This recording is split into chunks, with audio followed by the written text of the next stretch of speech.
네. 생각의 작은 차이가 삶의 변화를 가져다 주는 것을 우리는 자주 경험하게 됩니다. 즉, 왜 사는지에 대한 삶의 목적이 그 사람의 삶의 방식과 삶의 질을 결정합니다. 그래서 돈에 가장 높은 가치를 두는 사람은 그 생각대로 돈을 모으고 돈을 쓰고 돈으로 권세 누리는 것에 관심을 두게 되고, 또 사람들과의 관계나 사람들과의 그 인정에 최고의 가치를 두는 사람은 모든 것들을 관계 중심적으로 살아가는 것을 보게 됩니다. 또 영적인 삶, 신앙적인 일에 가치를 두는 사람은 제자의 도에 따라서 살아가게 됩니다. 바라옵기는 여러분들이 신앙의 삶, 제자의 도에 따라서 이 땅 가운데 살아가는 주의 백성 되기를 간절히 축원드리겠습니다. 여러분들이 사는 가장 큰 삶의 목적은 무엇입니까? 내가 왜 살지? 다 먹고 살자고 하는 짓인데 내가 무엇을 위해서 지금 내가 가장 이렇게 수고하고 애쓰고 살아갈까? 이 질문을 조금 바꾼다 그러면, 나는 무엇을 할 때 가장 행복하지? 나는 이 행복을 위해서 어디에 투자하고 어떻게 살아갈까? 여러분은 어디에 그 행복을 위해서 투자하십니까? 오늘 본문을 통해서 하나님의 영광과 하나님 나라를 위해서 살았던 사도 바울의 삶을 살펴보면서 우리가 삼아야 할 삶의 목적에 대해서 그 은혜를 나누고자 합니다. 우리가 추구해야 될 삶의 목적, 오늘 설교 제목이 삶의 목적으로 삼아야 할 것, 이렇게 보았는데요. 우리가 삶의 목적으로 삼아야 할 것, 그것이 무엇일까요? 먼저 결론적으로 말씀드리면 복음에 합당한 삶을 살아가는 것입니다. 그것이 우리가 삶의 목적으로, 돈도 아니요, 나의 행복도 아니요, 내가 그러면은 삶의 가치를 둬야 할 것 무엇일까? 오늘 복음서를 통해서 우리가 알아야 할 것은 바로 복음에 합당한 삶을 사는 것에 최고의 가치를 두고서 우리가 살아가기를 간절히 소망해 봅니다. 지금 이 말씀을 증거한 사도 바울은 지금 로마 감옥에 수감되어 있는 미결수, 그러니까 수감자입니다. 그는 전도 여행을 4차 혹은 5차까지 했다고 하는데, 특히나 1차 전도여행, 2차 전도여행, 3차 전도여행을 하면서 여러 나라에, 특히 아직까지 예수 그리스도를 알지 못하는 그러한 이방 나라에 특별히 관심을 두었고, 그런 나라에 복음을 증거하면서 살다가 유대인들의 눈밖에 났습니다. 왜냐하면 유대인들과 다른 하나님의 사랑, 하나님의 가치, 구원받는 길을 제시하였기 때문입니다. 즉, 유대인들은 구원받기 위해서는 하나님도 믿어야 되고 예수님도 믿어야 되지만 하나님이 주신 율법을 믿어야지만 구원을 얻을 수 있다라고 이야기를 해 주었는데, 그래서 이방 사람들도 너희들도 하나님 백성이 되고 싶어? 그럼 너희들은 처음서부터 선택받지 않았잖아. 우리는 선택받았는데, 그러려면 너희는 우리와 똑같이 몸에 할례를 받고 율법을 지켜야 돼. 이렇게 생각을 하고 있었는데, 사도 바울은 그들에게 그렇게 말하지 않았습니다. 오직 하나님의 자녀가 되는 것은 예수 그리스도를 믿기만 하면 구원을 받는다라고 이야기를 하였습니다. 그러니까 유대인들이 좋아할 일이 없었고, 이와 같이 복음을 증거하는 사도 바울은 어떻게든 흠을 잡고 어떻게든 모함을 해서 그 사람을 좀 나와는 좀 다른 별개의 사람으로 치부하고 싶었던 것입니다. 이와 같이 전도여행을 열심히 하던 사도 바울이 이제 3차 전도여행을 마치고 예루살렘에 복귀를 하여서 사람들이 사도 바울에게 너 전도여행을 마치고 예루살렘에 들어가거든 절대로 성전에 들어가지 말라고, 쉽게 얘기해서 유대인들 눈에 띄지 말라고 그렇게 여러 번 경고를 해줍니다. 내가 환상을 보았는데 하나님께서 내게 말씀해 주었는데 예루살렘으로 들어가면 너가 핍박을 받고 어려움을 당할 것이니 들어가지 말라고 하나님이 나에게 이야기해 주었다라고 여러 사람을 통해서 경고를 해 주었습니다. 그런데 사도 바울이 말을 들었을까요? 안 들었을까요? 안 들었어요. 왜? 자기는 복음에 대한 떳떳함이 있었거든요. 자신이 옳다라는 그런 확신이 있었거든요. 그래서 그 경고를 무시하고 이방 여러 에베소나 여러 가지 이방 나라를 전도하면서 복음을 증거하면서 전도한 자기의 제자 드로비몬이라는 사람이 있었어요. 드로비몬. 사도행전 21장에 나옵니다.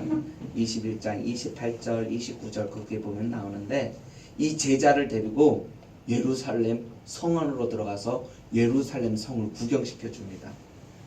그런데 이것을 못마땅하게 여긴 유대인들이 예루살렘 성 안에 가면 이방의 뜰이 있고 그 안에 이제 성소가 있는데 이방의 뜰까지만 이방인이 들어갈 수 있고 그 성전 안에 이방인이 들어가서는 안 되는 그런 금지 구역이 있는데 그 모습을 보고서 유대인들이 이 사도 바울이 이방인을 데리고 이방인이 가서는 안 되는 그 금지 구역을 침범했다라고 그냥 뜬금없는 고소를 해버리게 되는 것입니다.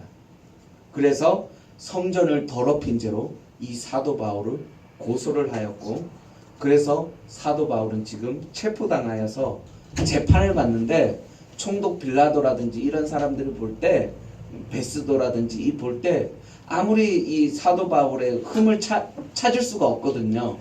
그래서 난감하고 있었을 때 사도 바울이 나는 로마 시민이니까 나의 무죄함을 밝히기 위해서 이 예루살렘 땅에서 재판받을 것이 아니라 나는 로마에 가서 로마 황제에게 나는 재판을 받겠다라고.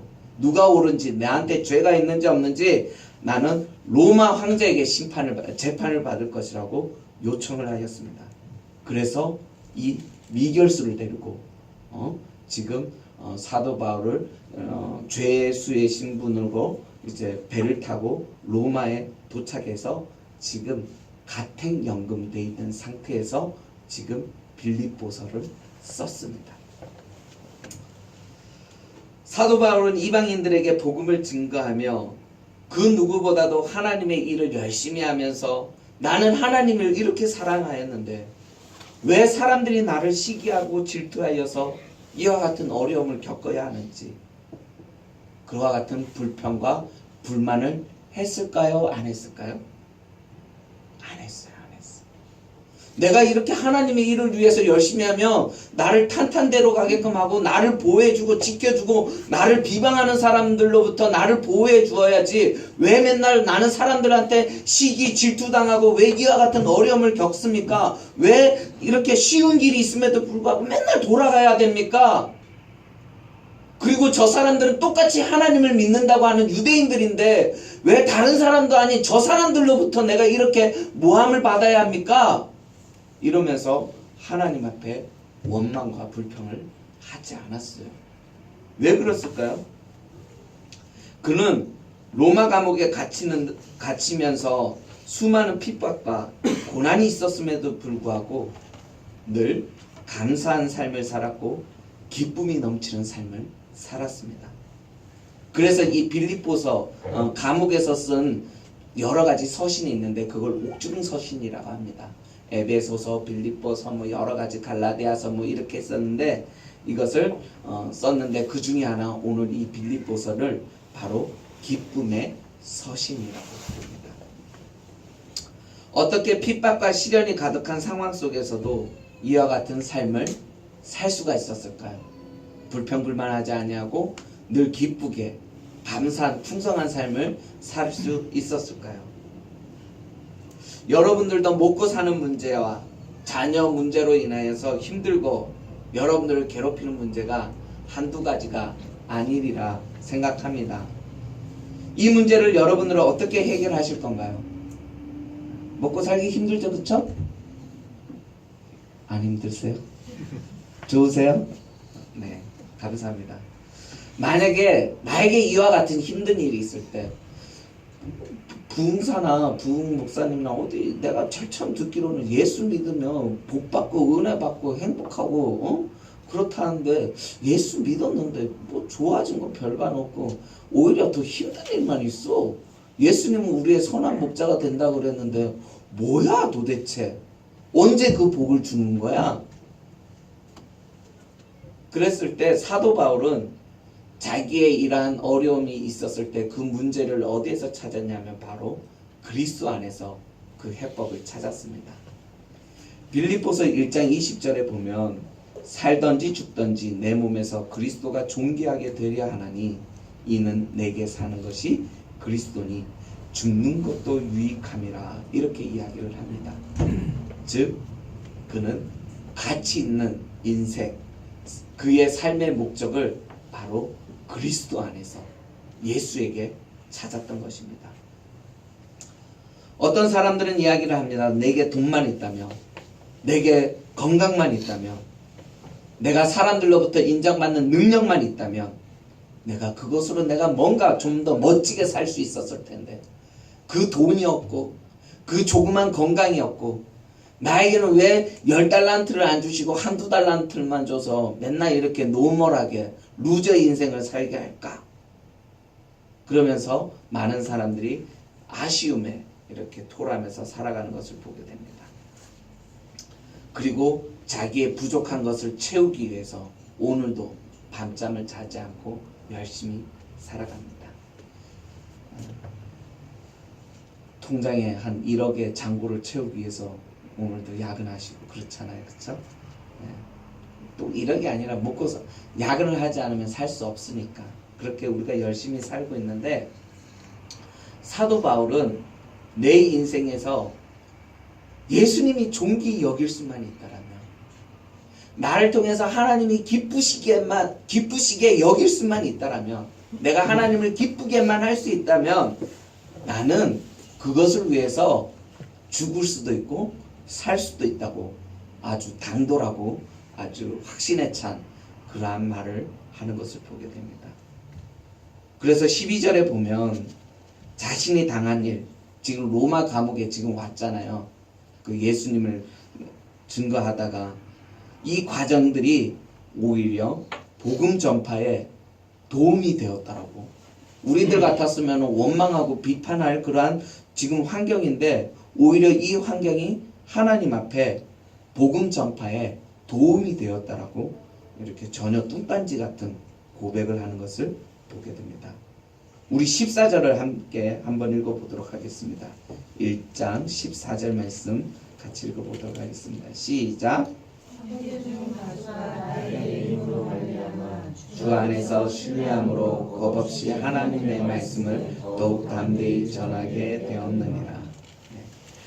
사실 예루살렘에서 처음으로 압송되어서 로마에 도착했었을 때 로마인들은 이 사도 바울을 통해서 어떤 생각을 가졌냐면 경계의 눈초리를 갖고 있었습니다. 왜냐하면 사도 바울이 예수 믿기 전에 어떤 사람이었나요? 교회를 핍박하던 사람이었어요. 그리고 예수쟁이들을 붙잡아서 죽이는 일에 앞장섰던 그와 같은 사람입니다. 그리스도인들에게는 너무나도 무서웠던 사람이 바로 사도 바울이라는 거예요.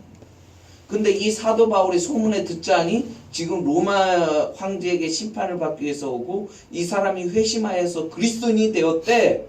그런 이야기를 들었던 거죠.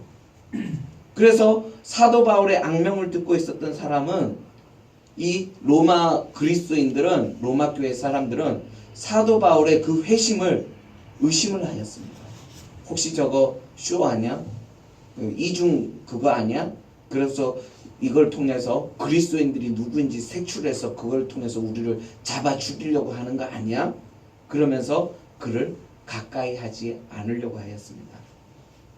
그런데 그가 로마 감옥에 로마에 도착해서 가택연금대에서 이제 가택연금이라는 건 아주 미결수잖아요. 황제를 만나려면 황제가 심판자가 돼서 심판하려고 그러면 시간이 오래 걸렸고요. 로마는 사도 바울은 로마 시민이긴 하지만 지금 이 사안이 미미하잖아요. 그러니까 황제한테 재판을 받으려면 시간이 오래 걸렸기 때문에 2년 동안 로마의 그 황제에게 재판을 받기 위해서 미결수로 가택연금 이런 좀 어떤 큰 정원이 있는 뭐 그런 집이라고 치면 거기에 그냥 문 밖에 나가지 못하고 그냥 거기 안에서만 자유를 누릴 수 있고 사람들이 들락날락하면서 찾아올 수 있고 어느 정도 자유가 보장되어 있는 그러한 지금 감옥 갓에 연금 상태로 지금 들어가 있는 것을 보게 됩니다. 그런데 그 모습을 2년 동안 사람들이 경계를 가지면서 사도 바울의 이렇게 행동을 단밖으로나 이렇게 좀 지켜봤겠죠. 그런데 이 사람이 지금 이 어려운 상황 속에서 짜증내지 않고 불평불명을 하지 않는 것이 아니라 늘 이렇게 집에서 이렇게 돌아다니는 거 보면 기쁘고 사랑이 많고 여유가 있고 풍성하고 사람들을 들락날락 할 때 그 사람들한테 친절하게 대하고 그리고 그 옥중에 있는 관수들을 대할 때마다 사람들을 대할 때마다 너무나도 따뜻하고 또 그들에게 때를 얻든지 못 얻든지 그 상황마다 주 예수 그리스도를 믿으라. 예수에 대해서 구원을 얻기 위해서 이 예수가 어떠한 하나님인지 자기가 다메섹 도상에서 만났던 그 예수 그리스도 우리를 위해서 이 땅에 오시고 우리를 위해서 십자가에 못 박혀 죽으신 그 하나님에 대해서 간수들이나 수많은 사람들에게 진지하게 전도하는 것을 보면서 그리스도인들이 깜짝 놀라게 되는 거예요. 어떻게 저런 상황 속에서 기뻐할 수 있고 저런 상황 속에서 계속 복음을 증거할 수 있을까? 그러면서 이 로마 교회의 성도들이 큰 도전을 받았어요.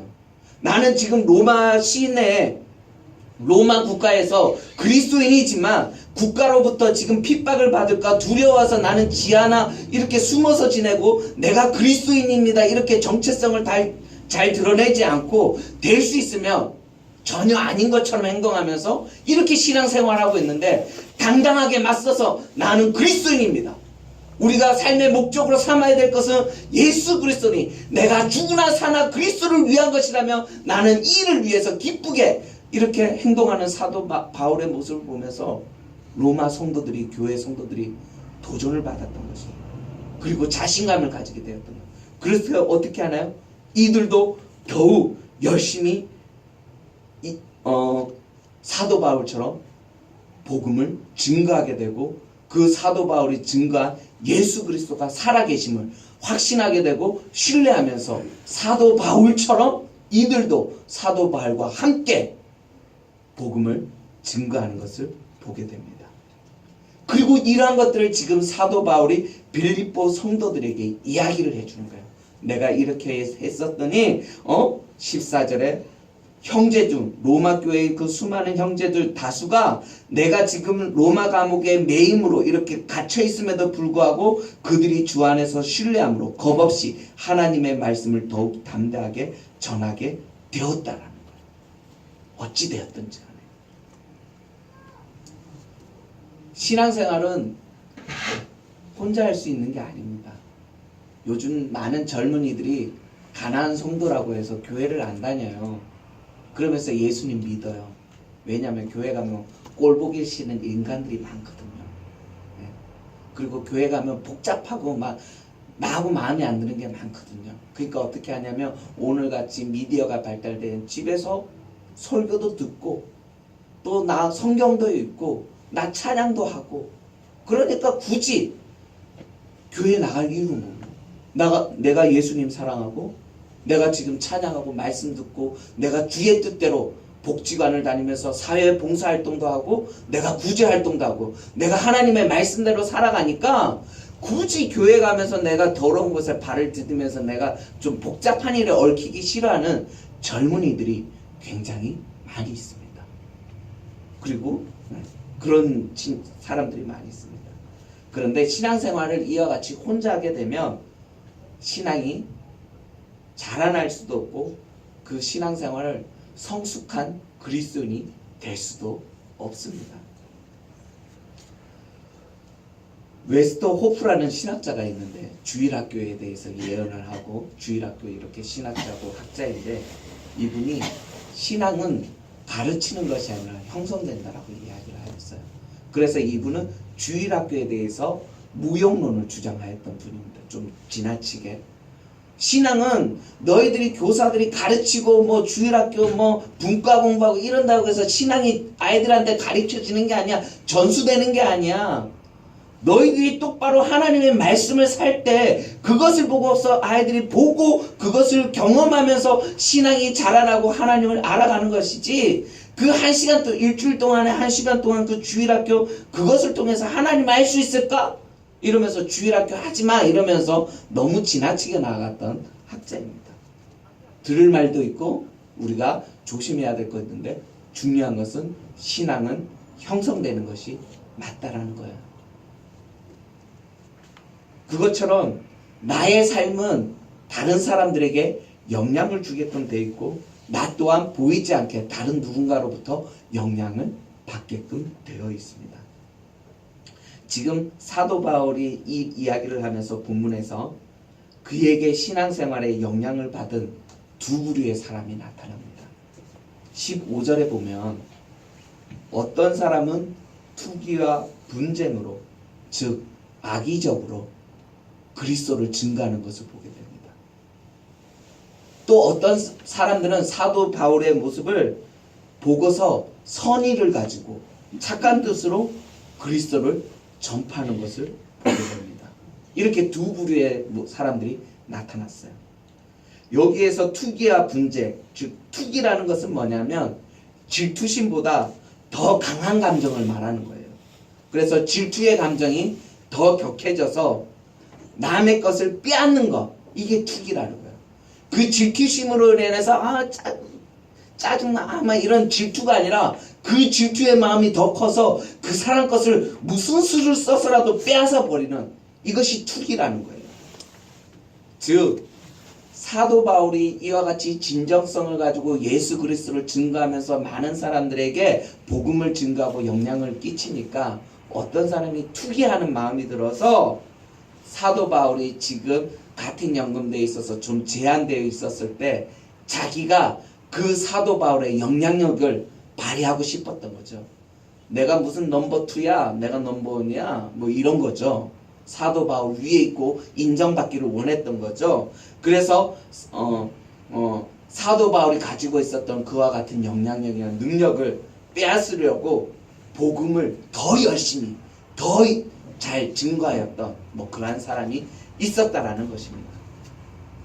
반대로 착한 뜻으로 그리스도를 전파한 사람들도 있는데 16절에 보면 이들은 사도 바울이 하나님 앞에 세움받은 하나님의 사람이구나, 이것을 알고서 사도 바울을 진심으로 사랑하고 존경하여서 사도 바울이 행하였던 그 일에 자기도 기꺼이 뜻을 함께하여서 사도 바울이 행했던 그 일에 동참하여서 그 일을 함께 행하였던 사람, 그래서 예수님을 전했던 사람들이 나타나는 것을 보게 됩니다.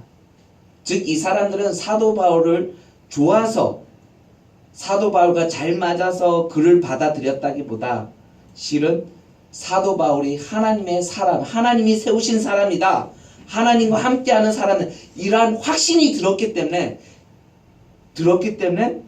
사도 바울을 사랑하고 그 일에 동참했다라는 거예요. 쉽게 해서 이런 거죠. 지금 로마의 성도들은 사도 바울을 개인적으로 잘 알지 못하잖아요. 갇혀져 있는 그 사람을 멀찍이 보면서 간수한테나 이렇게 하는 것을 보면서 진실하구나, 정말 하나님의 사람이구나, 이것을 알고서 그 진정성을 이해하게 동참해 줬는데, 또 이런 거죠.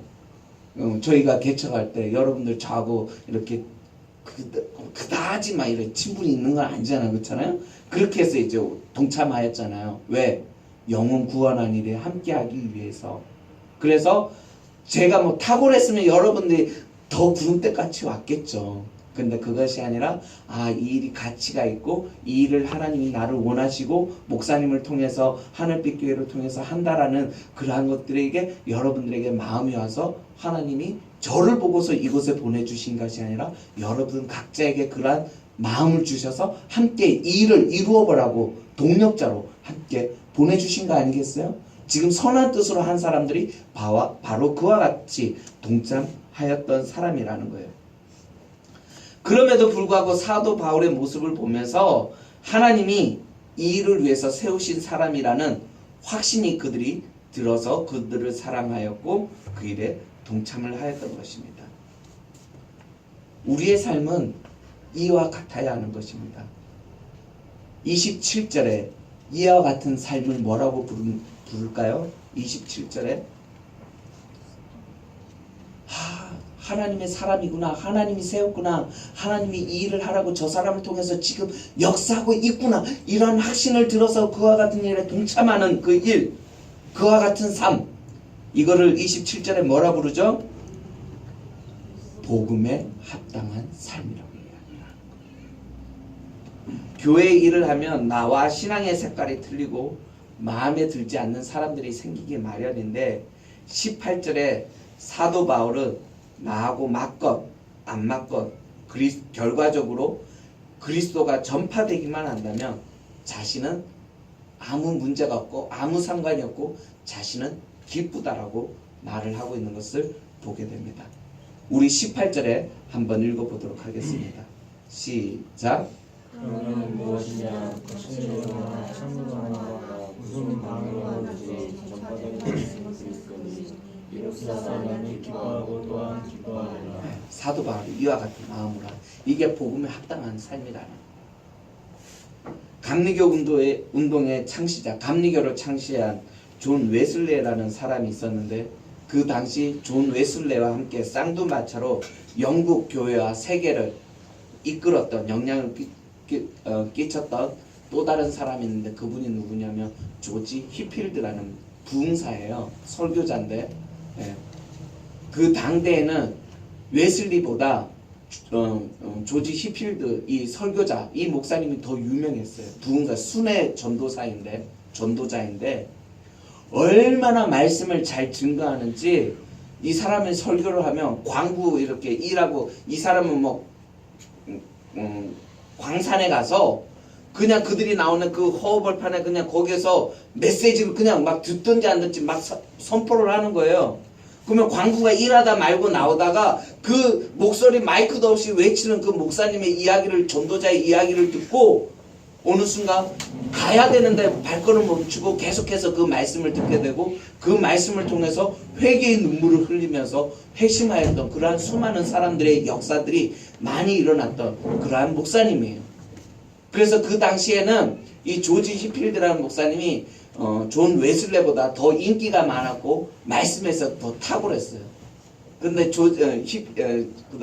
그런데 존 웨슬레 목사님은 넘버 2였죠. 그 다음 이제 경쟁자였는데 사람들이 자기도 영향력이 있지만 나보다는 휘필드 목사님이 더 말씀을 더 잘해 뭐 이러면서 얘기하니까 이 두 사람이 늘 감리교를 이렇게 창시를 할 때 홀리클럽이라고 이렇게 멤버가 있는데 거기에 대여서면 늘 같이 모이고 이럴 때 했던 같은 멤버예요. 친구였고 동력자였고 그런데 보이지 않는 이런 경쟁자가 된 거죠. 그런데 결국에는 신학이 틀려서 실은 감리교는 누가 창시했냐면 조지 휘필드 목사님 먼저 이렇게 했어요. 그런데 존 웨슬레 목사님하고 신학이 너무 틀리니까 그럼 너가 이거 해라 그러면서 자기가 떨어져 나와서 결국에 갈라져 나오거든요. 그래서 감리교 창시자는 존 웨슬레 목사님을 알고 있는데 실은 감리교를 만든 거는 휘필드 목사님이라고 얘기를 하네요. 아무튼 이런데 휘필드 목사님은 말씀은 그 당시 인기도 많고 말씀을 잘 전했는데 설교 이런 자료를 남긴 게 없어요. 근데 그래서 지금 그분에 대해서 알고 있는 분들은 신학생들밖에 모르는 평신도들은 잘 모르잖아요. 여러분들 웨슬레 목사님 좀 많이 알아도 그와 같은 겁니다. 한 번은 이와 같이 이렇게 갈등이 있으니까 보이지 않는 경쟁이 있으니까 어떤 사람이 휘필드 목사님한테 찾아와서 목사님은 천국에 가면 존 웨슬레 목사님 만날 수 있을 거라고 생각해요? 이렇게 질문을 던졌어요. 그러자 이 휘필드 목사님이 아마 못 만날걸요? 이렇게 대답을 한 거예요.